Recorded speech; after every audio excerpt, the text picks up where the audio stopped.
Assalamu alaikum warahmatullahi taala wabarakatuh.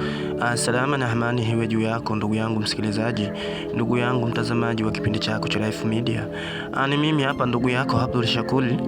Leo nimewaletea tiba ya wakina mama, nimewaletea tiba ya wanawake, tiba ya watoto wa kike kwa vitu vinaosumbua katika tumbo zao. Ni kwa wale wanawake ambao wasiobahatika kupata watoto na wale wanaosumbuka kwa muda mwingi katika tumbo zao, matatizo yanayowasibu. Dawa hii ni special kwa wanawake, kwa wale wenye magonjwa ya kike, kwa mfano kufungwa uzazi kama umefungwa kichawi, kupata mimba.